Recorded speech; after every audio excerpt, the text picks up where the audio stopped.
Sa uluhan sa atong mga maayong balita, water purification filters ug mga hygiene kits gipangapod-apod sa Adventist Development and Relief Agency kun ADRA sa mga apektado sa cholera epidemic sa Haiti. Bag-ong edisyon sa Health and Home malampusong gilusad sa Davao Mission Publishing Ministries Department.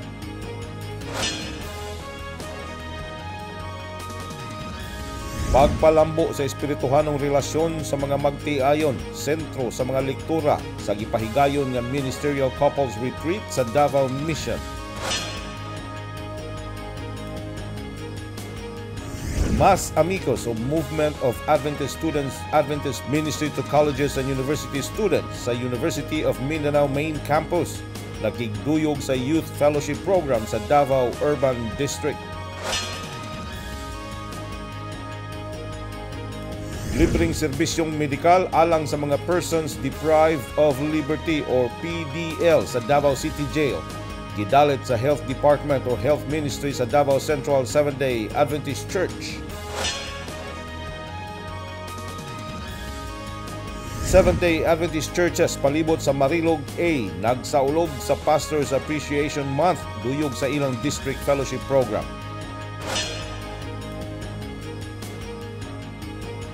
Ang mga kalihukan ug mga panghitabo sulod sa rehiyon sa Davao karong simanahuna.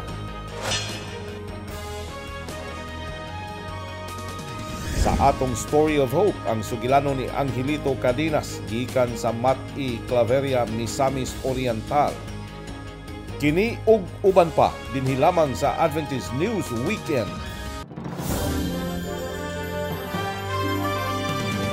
Gikan sa Adventist Media Center Davao. Kini ang Adventist News Weekend. Madayaw na adlaw. Ani ang mga detalye sa mga balita nga atong nakalap palibot sa Seventh-day Adventist Church sa rehiyon sa Davao. Libuan ka mga katawhan sa nasod sa Haiti ang napektuhan sa mikuyanap nga cholera epidemic sa nasod. Karon nga tuig, paspas kining mikuyanap tungod sa limitado nga access sa mga residente sa limpyo nga tubig mainom busa ang Adventist Development and Relief Agency kun ADRA. Paspas usab na may responde pinaagi sa pag-apod-apod og mga hygiene kits ug water purification filters. Ang dugang detalye sa report ni Grant Maniakap.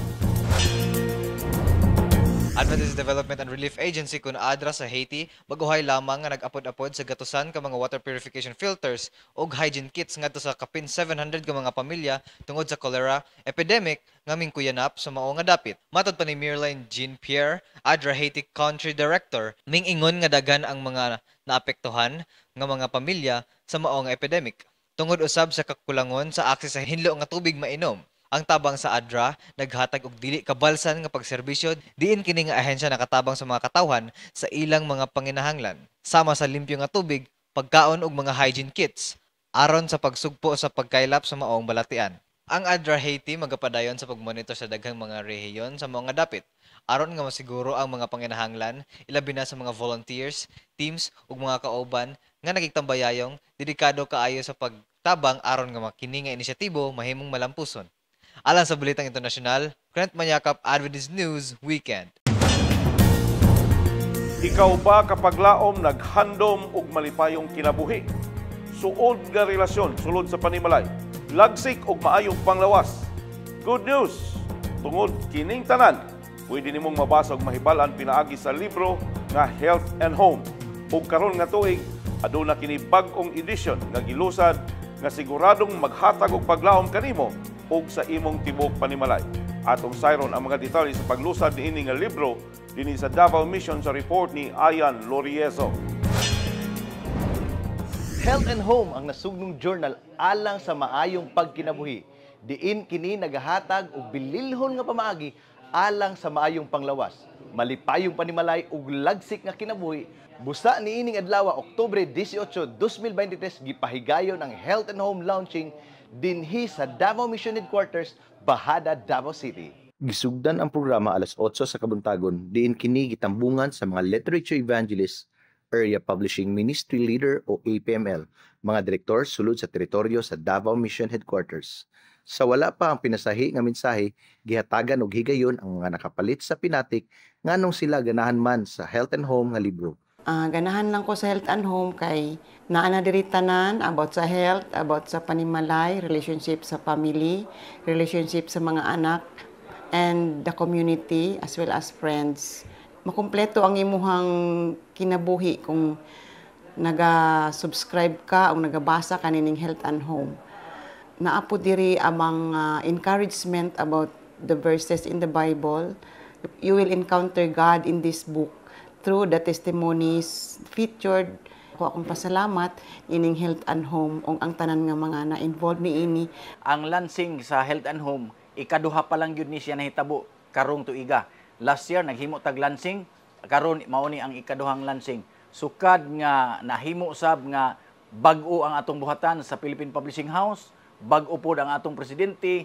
Mao ni ang programa kada tuig do na nay lansing nga paghimuon every year. So niining kahigayunan, niining taknaa, akong awhagon ang atong mga literature evangelist, ayaw mo kaluya, ayaw mo pag biya, o ayaw pud mo pag kana bitong duha-duha nga kining balasahon na do na bay dakong mahimo ngadto sa mga tawo nga nagbasa. Tinuod, do na ni siya dakong mahimo uban sa tabang sa Ginoo ang nagabasa nagmalipayon.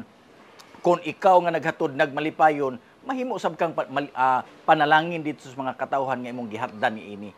So niining taknaas kabuntagon, ako magaingon, atong tabangan kining maong buluhaton, mga kaigsunan atong hiusahan nga ikaw kako mahimong instrumento kabahin sa pagpakaylap sa mensahe nga kining Health and Home.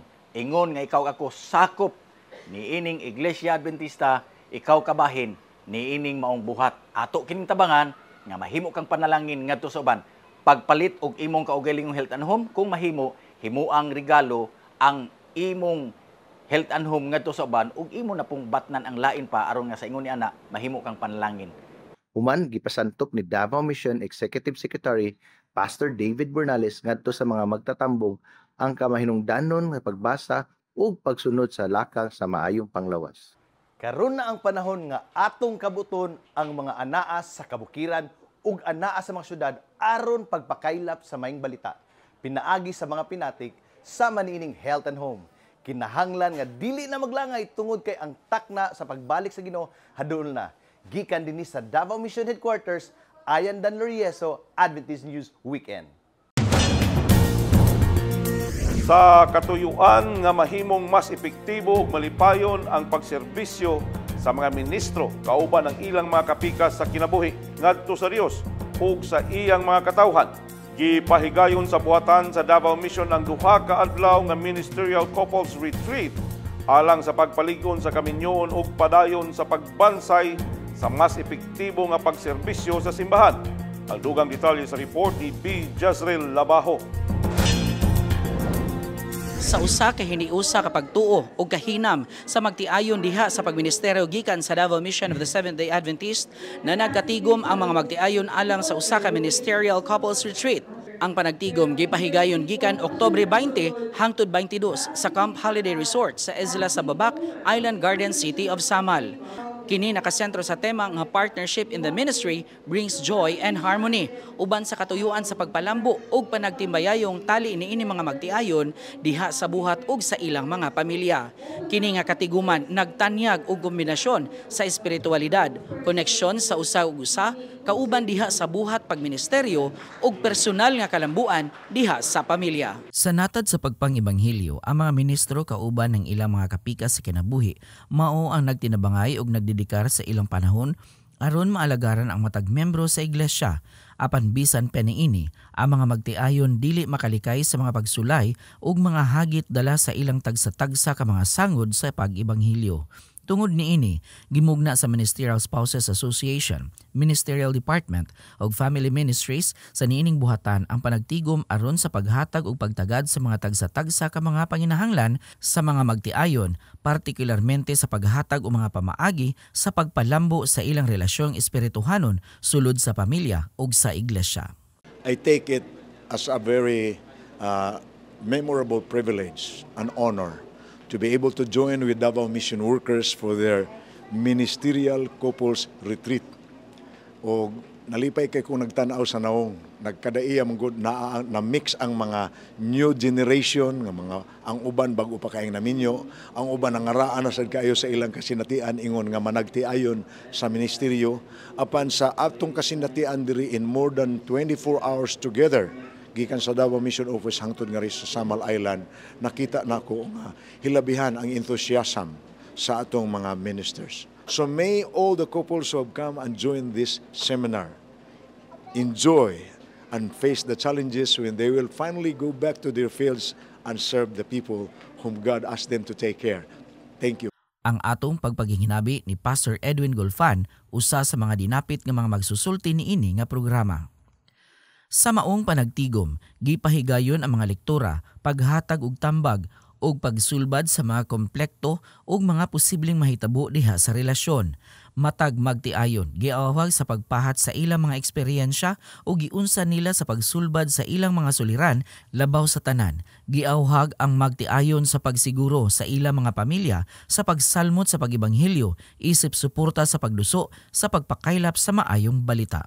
Matud pa ni Pastor Ranel Fortich, usa sa mga misalmot niini nga programa, naghatag sa iyang pangunahuna kabahin sa gipahigayon nga programa. Ang akong nakatuna niining Ministerial Couples Retreat, pertig yun dako ang kay ikatabang sa amuang pamilya, labi na sa ako ang asawa ug ako, amo ang pagkamagtiayon, labi na sa among mga kabataan kay ubay-ubay ra magyud og mga kabataan. Unya dili sayon ang dumala niining panimalay tungod kay doon ako'y mga 7 ka mga kabataan tanan. Akong nakatunan ang daghan kaayo nga mga higayon nga iyahang nga gisulti ug unsa ka kinahanglanon ang relasyon sa panimalay ug ang labaw sa tanan ang Ginoo gyud mo dumala sa panimalay ug naa kanunay ang presensya sa tanan nga higayon. Ang Ministerial Couples Retreat usa ka testamento sa gahom, sa pagtuo, sa gugma ug pagtinabangay sa mga magtiayon diha sa buhat. Kini inubanan sa paglaom o pag-ampo nga dili lamang ang kabaguhan diha sa ilang mga tuyo ug tumong ang ilang dala, apan bit-bit usab nila ang mga kaalam sa pagpakusog sa relasyon, isip magtiayon nga nagtinabangay sa pagduso sa buhat ug ebanghelyo. Gikan dinhi sa Babak Island Garden City of Samal, Bijazri Labajo, Adventist News Weekend. Ni pahigayon usab ug usa ka fellowship program ang mga kabatan-onan sa Davao City Urban District alang sa pagpadasig sa matag usa ug paghatag og mga pahinumdom pinagi sa pulong sa Dios.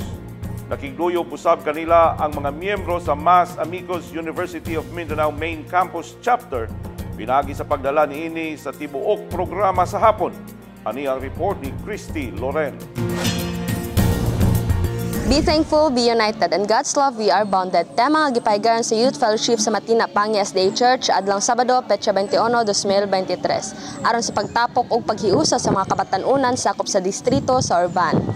Ang pinasayang programa gipangandaman sa mga opisyalis lakip niini ang giprepare ang presentasyon nga gidumala sa mga kabatan-unan sakop sa distrito sa Urban. Mihatag usab sa mensahe sa pagpadasig ug pagpahinumdom si guest speaker Giselle Maylabang subay sa gipahigayong tema. Pagkahapon, gidumalaan ang programa sa mga kabatan-unan gikan sa Mas Amigos Matina Chapter. Nalingaw, mas nadasig ug dakong kalipay ang gibati sa mga kaigsuonan samtang misalmot ani nga programa. Usa niini mao si Rix Rosario. Ani ang among pagpakighinabi. Dako akong pasalamat ug kalipay kay nakaka-apil ko ani nga fellowship. Kay nadasig gyud ko. Maong ginaawhag nako ang ubang batan-on nga moapil na nga programa kay makatabang ni sa tong espirituhanon nga ba.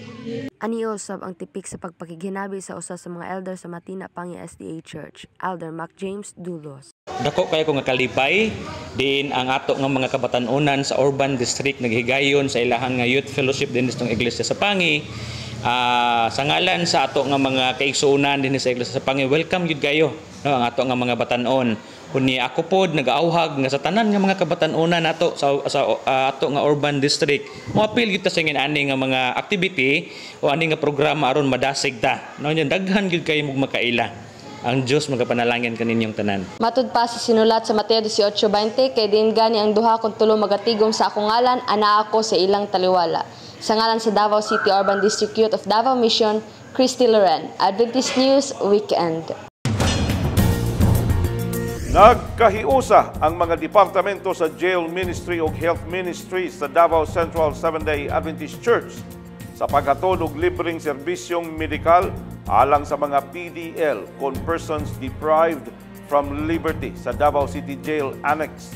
Gipahigayon ang maong kalihukan subay sa pagsaulog sa National Correctional Consciousness Week sa Bureau of Jail Management and Penology o BJMP. Ang dugang detalye sa report ni Jean Vermon Lidres. Usa ka medical mission ang gipahigayon sa mga departamento sa Jail Ministries o Health Ministry sa Davao City Central Church of Seventh-day Adventist dito sa Davao City Jail. Ining Oktubre 22 tuig 2023, tunong niini ang paghatag og libreng serbisyo medikal sa mga kaigsuonan PDL kon persons deprived of liberty. Adlong Domingo gihimo ang medical mission sa sulod sa evangelical area sa Davao City Jail Annex, Davao City Jail Compound, Maa. Atol kini sa pagsaulog sa Bureau of Jail Management and Penology o BJMP sa National Correctional Consciousness Week, diin usa sa mga highlight ang Health Day. Gipangunahan sa mga volunteer health professionals ug pipila ka mga kaigsuonan sa Davao Central Church of SDA ang paghatag og libreng serbisyong medikal sama sa medical check-up, typing ug libreng mga tambal. Kapin sa 50 ka mga PDL ang nakabenepisyo sa maong mga serbisyo. Kadaghanan kanila kabahin sa mga nagsalmot sa Bible studies nga ginahimo sa mga taga DCC SDA Jail Ministry tag semana.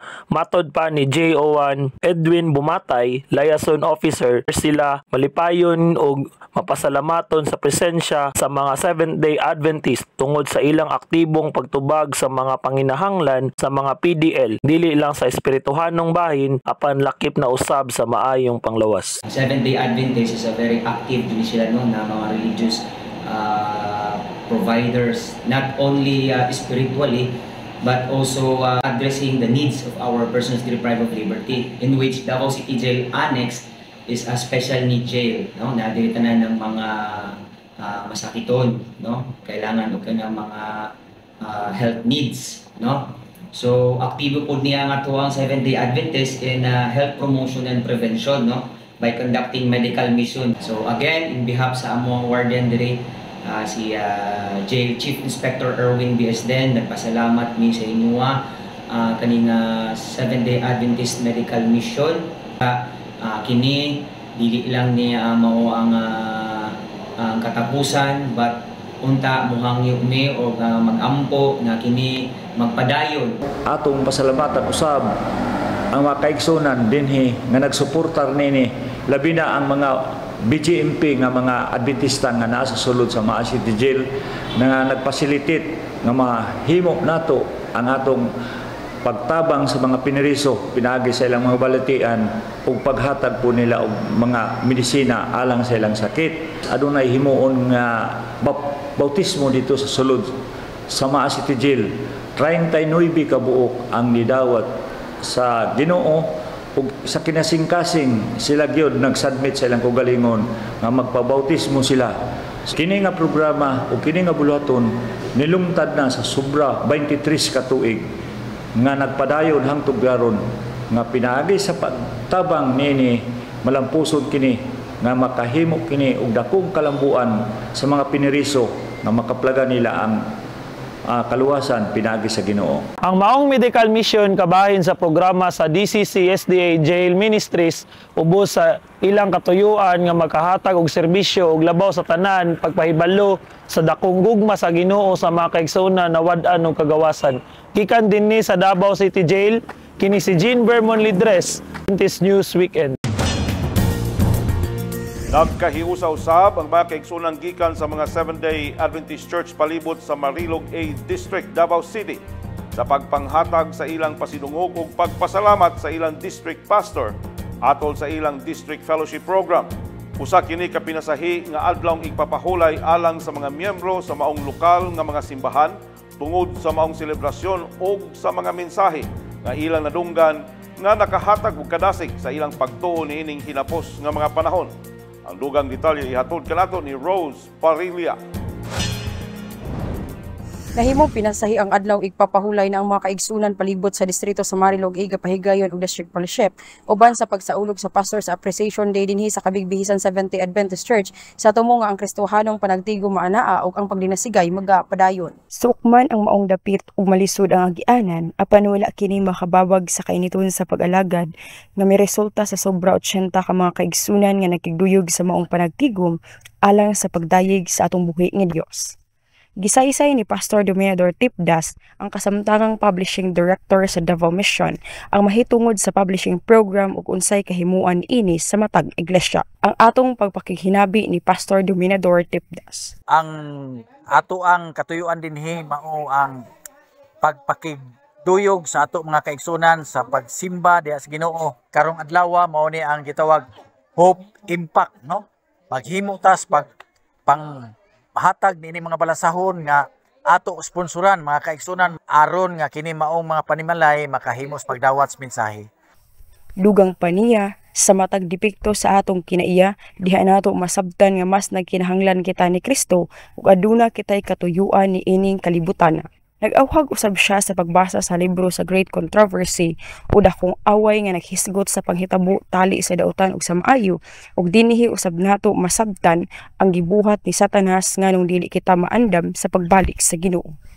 Atol usab sa maong adlaw, pinasahi nga gihalaran og awit, gihatagag bulak og regalo si Pastor Ruben Palmes ug Pastor Dominador Tipdas kauban sa ilang asawa agig pag-appreciate ug pagpasalamat sa ilang sakripisyo ug serbisyo sa buluhaton sa Ginoo. Misaysay si Brother John Andip, elder sa maong iglesia sa iyang nabati. Daghan gyud ang nadasig sa sama niini. So bisan ningon nga bisag kalayo, parehan nga kalayo pero naningkamot gyud ang among mga kaigsunan nga nakaabot sila din hindapita ug dako kay among kalipay ug welcome kay namo sila nga niabot sila diri sa ikaduhang fellowship dinhi sa Kabigbihisan. Ang Dios nagtinguha sa matag iglesia nga kini musiga pinaagi sa mga pinatik nga gitun-an, gidawat ug kini andam nga ipahat ngadto sa uban. Sa sinulat ni Ellen G. White sa Colpultor Ministry, page 20, paragraph 1, it says, "By the printed pages, the light reaches to the isolated ones who have no opportunity to hear the living preacher."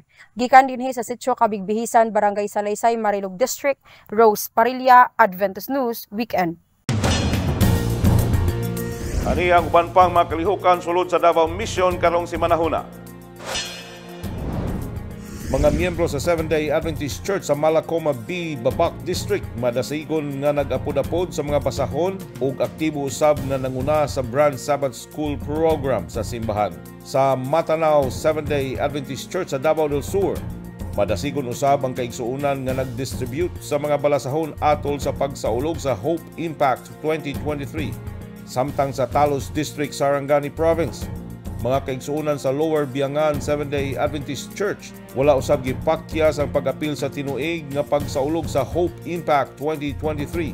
Ug sa Malabog District, 14 ka mga individual midawat sa Santos nga bautismo human nagmalampuson ng usa ka semanang evangelistic efforts sa sitio Bito, Malabog.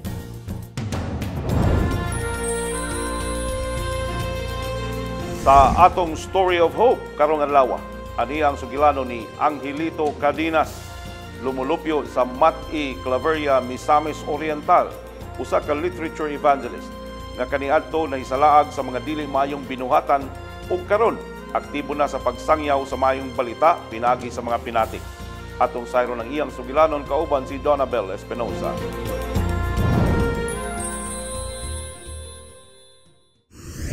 Ang kinabuhi maalaot gayod kung kita magpadala sa mga hagit sa kalibutan apan sa dihang atong dawaton si Kristo isip maoy atong personal nga manluluwas kita makasubay sa sakto nga dalan.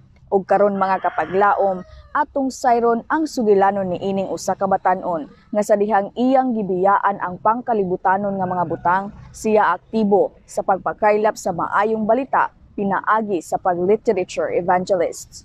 Ko di ay si Angelito Cadinas, taga Mati, Claveria, Misamis Oriental, na-member sa church sa Seventh-day Adventist Tablon Church sa Cagayan de Oro. 24 years old, usa ko ka-converted Adventist, pero ang akong kinabuhi kanito sa wala pa ko Adventist, usa ka kinabuhi nga anaa sa kangit-ngit. Tungod kay ang tanan nga mga pangkalibutanon nga mga binuhatan o mga butang, anaa sa ako. Tanan bisyo akong gisudlan. Mga droga, inom, ug mga sigarilyo. Mao nga anaa sa pait kayo ang ako ang kinabuhi. Nahimo kog problema sa amuang pamilya kundili apil pod sa among barangay ug sa amuang kidlungsod. Mao nga nahimo ko problema daghan pulis nga mato sa among balay tungod kay pangitaon ko. Daghan ko record sa amuang barangay. Niabot sa time nga gikapuin ako sa akong kinabuhi tungod kay marag nawad-an ako og pag-asa. So kahigayon naplano ko nga mo-apply og isip usa ka sundalo kay tungod gitawagon mi og special enlistment para sa training. Mao nga usa kahigayon niadto ko sa usa ka bukid sa among lugar, didto ko mag-jogging kada buntag. Dito sa usa ka dapit adunay usa ka pamilya didto nga didto sila nagpuyo time atong pandemic tungod kay aron mahilayo sila sa kanang kasamok sa syudad. Dito malabyan namo sila akong makita nga nindot kayo ang ilang mga pabagi sila kinabuhi. Mga maayo kayo nga mga tao. Usa ka higayon Sabado, nagjogging ko.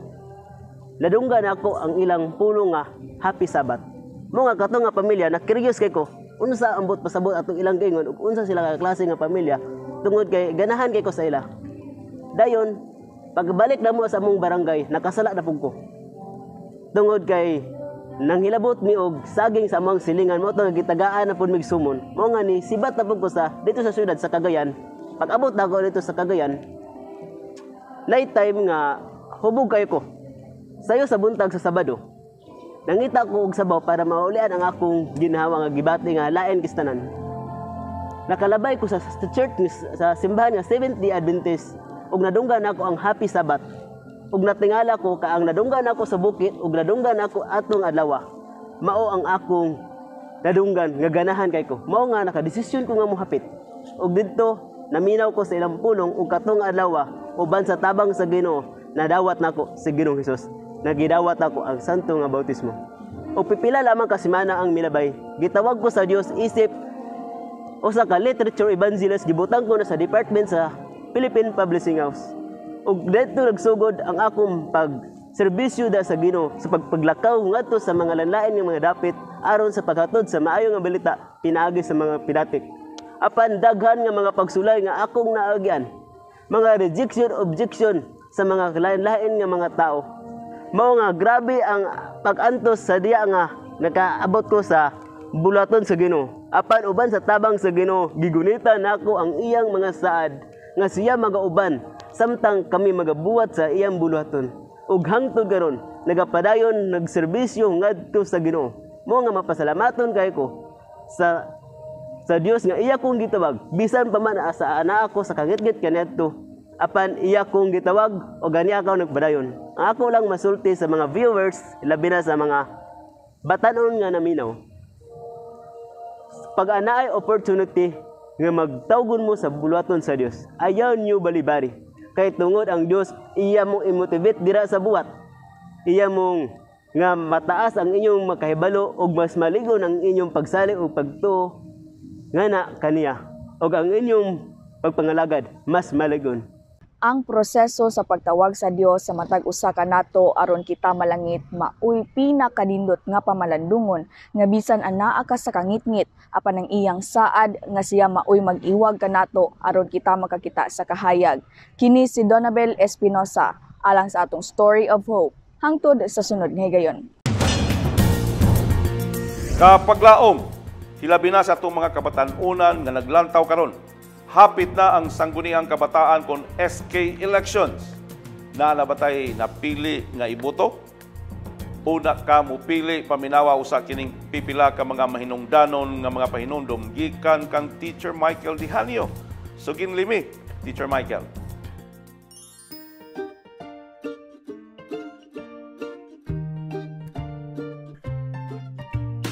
Sa umalabot nga Oktubre 30, usa ka importanteng desisyon ang atong pagahimuon sa kalambuan sa atong nasod.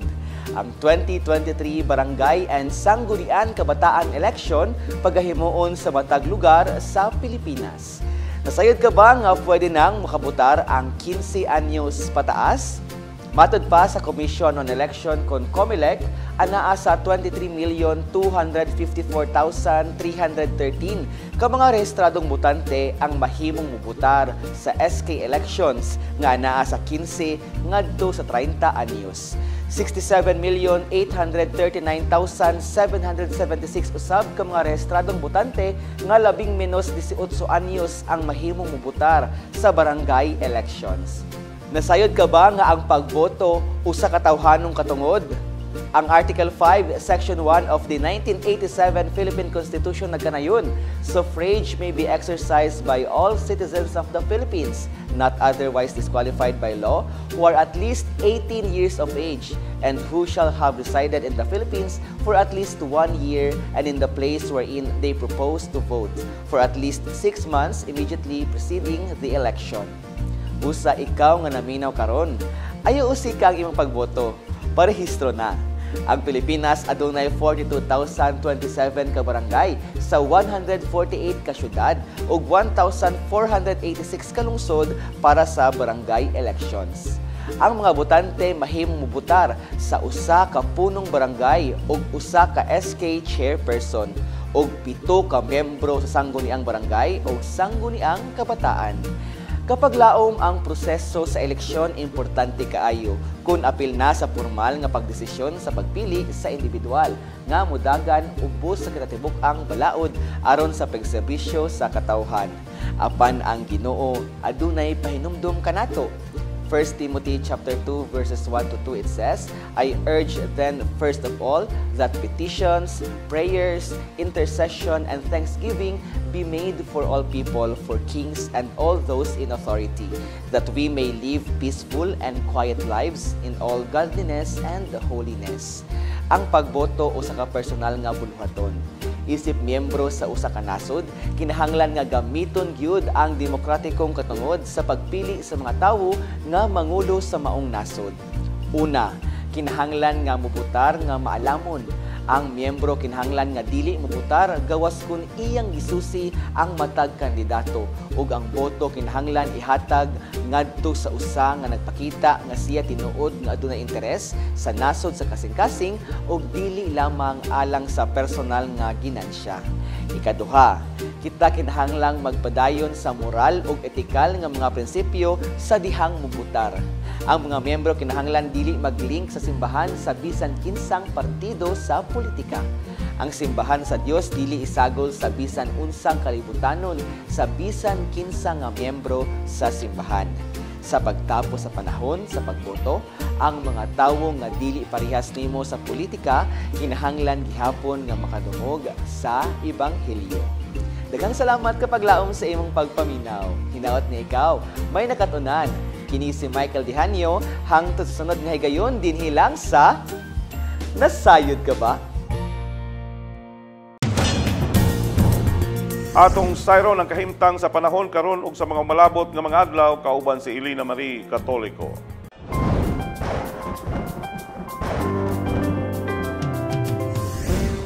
Here is our weather update for today, Saturday, October 28, 2023.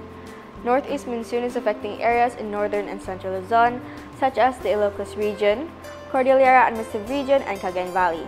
These areas will experience partly cloudy to cloudy skies with isolated rains. On the other hand, Metro Manila, Davao, and the rest of the country will be affected by localized thunderstorms, which would lead to possible flash floods or landslides during severe thunderstorms. Here are the updates from all the major areas in Luzon, Visayas, and Mindanao. Metro Manila, Baguio, Puerto Princesa, and Legazpi's highs are from 23 to 32 and lows from 15 to 26.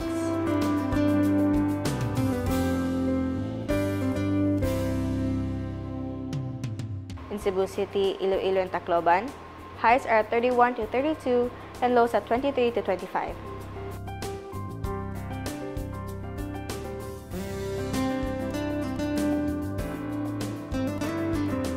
In Caraga region, highs are at 32 to 33 and lows at 23.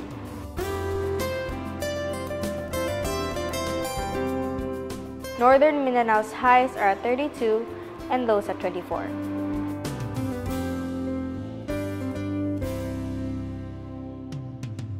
Bangsamoro Autonomous Region and Muslim Mindanao's highs are at 32 to 33 and lows at 24. Zamboanga Peninsula's highs are at 31 to 32 and lows at 25.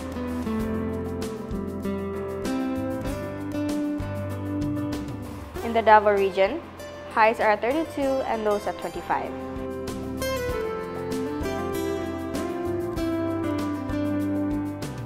And lastly, in Soc-Sargen, highs are 32 to 33 and lows at 23.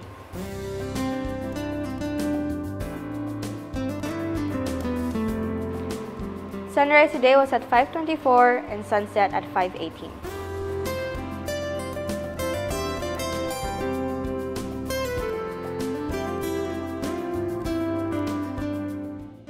Life can go through many weather categories. The good news is that we can build deeper faith and perseverance by walking through life's weather disturbances. From Davao City, Philippines, this is Elena Mercatolico for Adventist News Weekend. Inyong nabati o nakita mga balita sa mga panghitabo nga atong nakalap sulod sa teritoryo sa Davao Mission karong semanahuna. Ang Adventist News Weekend imong mabati pinagi sa AWR 104.3 Hope Radio Davao ug AWR 107.1 Hope Radio Davao del Sur matag Sabado sa alas 7 sa buntag, alas 12 sa udto ug alas 8 sa gabi. Imo usab kini makita matag Sabado sa alauna sa kapunon pinaagi sa Hope TV Philippines broadcast diha sa GSAT Channel 37 ug dunay replay pagka alas 9:30 sa kagabhion. Dinhi sa Davao Region ang Adventist News Weekend ana sa Panabo Cable Channel SD 75 ug HD 147 alang sa mga lumulupyo sa Davao City, Panabo City ug Carmen, Davao del Norte. Sa Bansalan Cable TV Channel 55 alang sa mga lumulupyo sa Bansalan, Magsaysay ug Matanao, Davao del Sur. Ug diha sa atong mga kapaglaom sa Davao de Oro ug Davao Oriental. Ang Adventist News Weekend makita pinagi sa Trinity Cable TV Channel 57 ug sa tanang cable networks nga dunay Hope TV Philippines broadcast sa tibuok Pilipinas. Kapaglaom, buot kami magpasalamat kaninyo sa walay puwas ninyong pagsuporta pinansyal ug pag-ampo alang sa padayon nga pagsibya sa atong mga programa dinhi sa Hope Radio Davao, Hope Radio Davao del Sur ug Hope TV Davao. Sa ngalan sa atong mga pangulo sa Davao Mission of Seventh-day Adventists ug sa tibok puwersa sa Hope Channel Davao, ako si Rowan Katoliko. Daghang salamat sa imong pagpakig-uban. Samtang kami magapadayon sa pagsibya sa mensahe sa paglaom na si Jesucristo mubati.